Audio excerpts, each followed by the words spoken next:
एक समय की बात है। एक राज्य में हसीना नाम की एक नेक दिल और मेहनती लड़की रहती थी। उसकी माँ नहीं रही थी और पिता की दूसरी शादी के बाद उसकी सौतेली माँ और 2 सौतेली बहनें उसे बहुत सताती थीं। वे हसीना से घर का सारा काम करवाती और उसे साधारण कपड़े पहनने को मजबूर करती। हसीना का दिल बहुत साफ था। वो हर दुख को मुस्कान के साथ सह लेती और ईश्वर पर भरोसा रखती थी।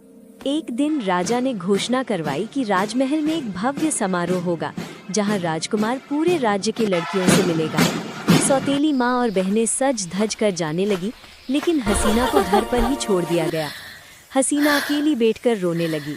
तभी अचानक उसकी परी माँ प्रकट हुई। उसने जादू से साधारण चीजों को भव्य बना दिया। हसीना के कपड़े सुंदर पोशाक में बदल गए और उसकी उंगली में एक जादुई अंगूठी पहनाई गई।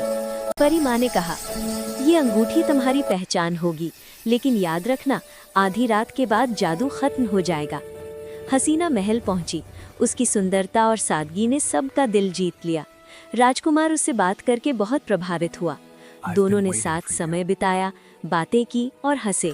जैसे ही घड़ी ने 12 बजाए, हसीना को परी माँ की बात याद आ गई। वो जल्दी में महल से निकलने लगी।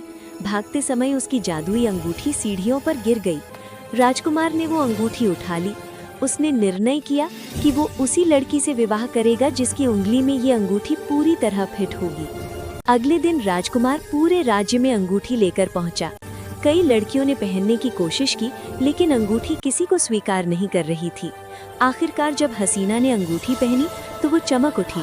राजकुमार ने उसे पहचान लिया। हसीना की सच्चाई सामने आ गई। राजकुमार और हसीना का विवाह हुआ और हसीना को वो सम्मान और प्रेम मिला जिसकी वो हकदार थी।